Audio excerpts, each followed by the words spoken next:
Povijesna presuda Minhenskog suda udbaškim ubojicama Josipu Perkoviću i Zdravku Mustaču donijela je pravdu ne samo obitelji ubijenog Stjepana Đurekovića, već i mnogim drugim hrvatskim obiteljima koje su godinama patile zbog jugoslavenskog državnog terorizma. Minhenska presuda bez sumnje ima povijesni značaj s dalekosežnim političkim i društvenim posljedicama koje u ovom trenutku zapravo cjelovito niti ne možemo sagledati.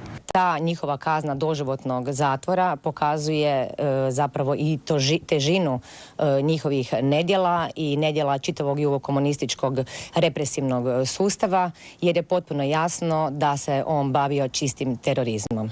Više od 3 desetljeća čekalo se da netko UDBA-i stane na kraj. I to je sada učinio Visoki zemaljski sud u Minhenu, a ne hrvatsko pravosuđe. Udbaške ubojice do zadnjeg trenutka štitio je SDP, pravni, imovinski i ideološki slijednik zloglasne komunističke partije. Njemačko pravosuđe i Minhenski sud zadali su pravno politički, ali i moralni udarac Ivi Josipoviću, Zoranu Milanoviću i SDP-u kao imovinsko-pravnom, duhovnom i stvarnom slijedniku partije koja je provodila državni teror nad svojim građanima, što je i ova presuda potvrdila. Zbog zaštite udbaša Perkovića i Mustača bivši premijer Zoran Milanović bio je spreman zaratiti s cijelom Europom, a posebno Njemačkom. Godine 2013. donio je famozni Lex Perković i teško osramotio Hrvatsku neposredno prije ulaska u Europsku uniju. Cijeli slučaj Lex Perković pokazuje snagu i ukorijenjenost udbaške duboke države koja nije prezala niti od instrumentalizacije ustanova Republike Hrvatske za ostvarenje svojih uskih parcijalnih interesa i po cijenu narušavanja međunarodnog ugleda Republike Hrvatske. Nakon onoga što se pokušalo 2013. godine, dakle zaštititi tu gospodu da dobiju ovu zasluženu kaznu, potpuno je jasno da su neki činbenici u tom procesu morali u međuvremenu odstupiti, što nisu učinili, tako da njihovu reakciju još uvijek čekamo, pa ako ništa drugo u vidu jedne isprike hrvatskom narodu. Bavarski sudac Manfred Dauster presuđenim doživotnim zatvorskim kaznama Mustaču i Perkoviću zapravo je pokazao politički ovisnom pravosuđu u Hrvatskoj kako bi se trebalo ponašati u demokratskom sustavu.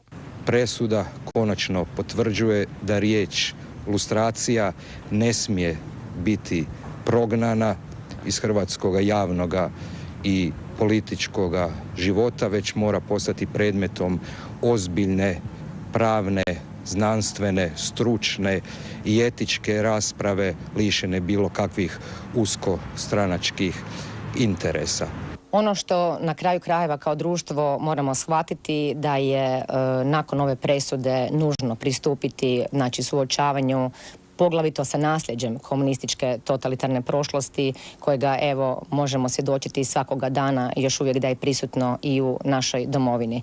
Dakle, smatram da je odmah po završetku izbora potrebno početi djelovati u tom smjeru i sa svih društvenih pozicija, javnih pozicija, političkih pozicija, istraživačkih pozicija učiniti ono što je na svima nama, a to je suočiti se s prošlošću isključivo radi naše bolje budućnosti.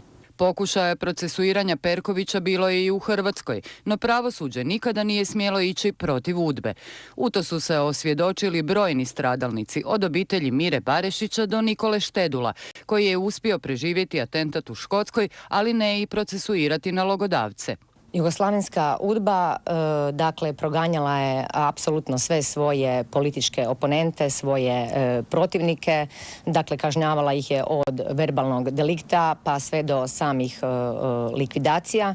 Jedan od ključnih svjedoka u minhenskom procesu bio je Bože Vukušić, nekadašnji politički emigrant, publicist i vodeći hrvatski istraživač zločina UDBE. Perković i ekipa čak su razmišljali o njegovu ubojstvu, a namjestili su mu i 10-godišnji montirani proces u Splitu. Ono što je važno reći, te likvidacije, koliko god smo za njih više upoznati da su se događale u hrvatskoj emigraciji, događale su se i na tlu Jugoslavije. To je jedna još u potpunosti neistražena tema kojoj će, dakle, u budućnosti također trebati posvetiti istraživačkog napora.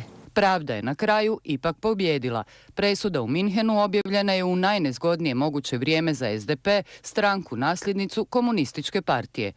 Unatoč pokušajima Perkovićeva odvjetnika Ante Nobila i njegovih političkih saveznika Zorana Milanovića i Ive Josipovića, proces je završio taman uoči prijevremenih parlamentarnih izbora, a sama presuda je pravi poklon napaćenim Hrvatima pred 21. obljetnicu